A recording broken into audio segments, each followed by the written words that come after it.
క్రైస్తవ మిషనరీ సంస్థ సిబిసిఎన్సి ఆస్తులు అన్యక్రాంతం విక్రయాలు జరుగుతున్నాయని, సంస్థకు సంబంధం లేని వ్యక్తులు చేస్తున్న ఆరోపణలు అవాస్తవమని సంస్థ చైర్మన్, విద్యా సంస్థల కరెస్పాండెంట్ డాక్టర్ ముత్తాబత్తుల రత్నకుమార్ స్పష్టం చేశారు.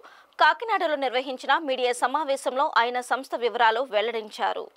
ఇటీవలే సిబిసిఎన్సి సంస్థకు సంబంధం లేని కొంతమంది వ్యక్తులు సంస్థ పేరు ప్రతిష్టలకు భంగం కలిగేలా వాట్సాప్ గ్రూపుల్లో అనేక పోస్టులు పెడుతున్నారని, పలు ప్రార్థనా మందిరాలలో కరపత్రాలు కూడా పంపిణీ చేస్తున్నారని ఆవేదన వెలుబుచ్చారు. దేశవ్యాప్తంగా అనేక విద్యా, వైద్య సంస్థలు సిబిసిఎన్సి ఆధ్వర్యంలో నిరాటకంగా నడుస్తున్నాయని తెలిపారు. 2009లో తాను అధ్యక్షునిగా ఎన్నికై సంస్థలను నడుపుతున్నానని, ఎక్కడో విదేశాల్లో ఉన్న వ్యక్తి చలో కాకినాడ పిలుపు ఇవ్వడం హాస్యాస్పదంగా ఉందన్నారు. సంస్థ ఆస్తులు అన్యాక్రాంతం విక్రయాలు జరగలేదని, ప్రాంగణంలోని కల్వరి టెంపుల్ చర్చి స్థలం నెలకు 1.60 లక్షలకు అద్దె ప్రాతిపదికన ఇచ్చినట్లు వెల్లడించారు. అద్దెల ద్వారా వచ్చే మొత్తాన్ని ఉపాధ్యాయులు, సిబ్బందికి వేతనాలు ఇస్తున్నామని తెలిపారు.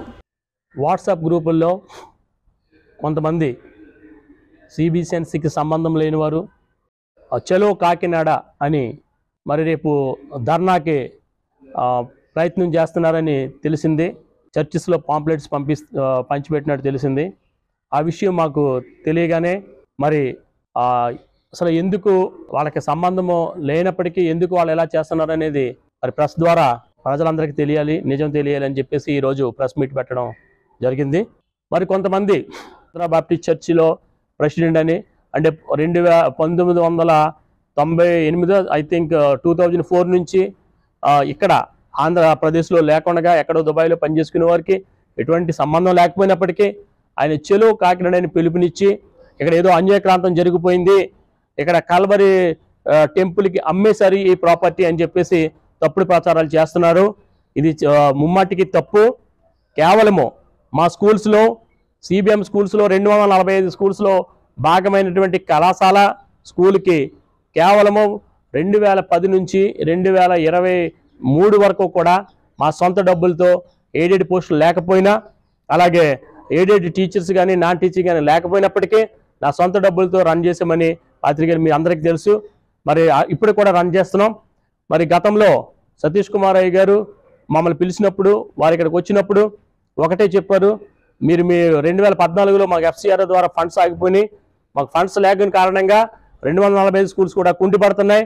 మరి ముఖ్యంగా ప్రధాన కార్యాలయంలో మరి నా స్వార్థం ఏంటంటే నేను ఇక్కడే ఉంటున్నాను కాబట్టి ఇక్కడ కాలేజీ, ఇక్కడ స్కూలు అభివృద్ధి చెందాలని, మరి కేవలం రెంట్ పర్పస్ మాత్రమే కల్వరి మినిస్ట్రీస్ వారికి, అది కూడా క్రిస్టియన్ ఆర్గనైజేషనే, మనది కూడా క్రిస్టియన్ ఆర్గనైజేషన్ కాబట్టి కల్వరి టెంపుల్కి మాత్రం కేవలము రెంటల్ పర్పస్ మీద ప్రతి నెల రెంట్ ఇచ్చేటట్టుగానే నేను వాళ్ళకి లీజుకి రాయటం జరిగింది. చాలామంది అమ్మేశారు. కోట్లాది రూపాయలు ముసుగులో జరుగుతుందన్నది అబద్ధం. ఇది కేవలం క్రైస్తవుల సంస్థ. మా క్రైస్తవేతలు కొంతమంది మా మీద బురద జల్లినప్పటికీ అక్కడ ప్రశాంతమైనటువంటి ప్రార్థనలు జరుగుతున్నాయి.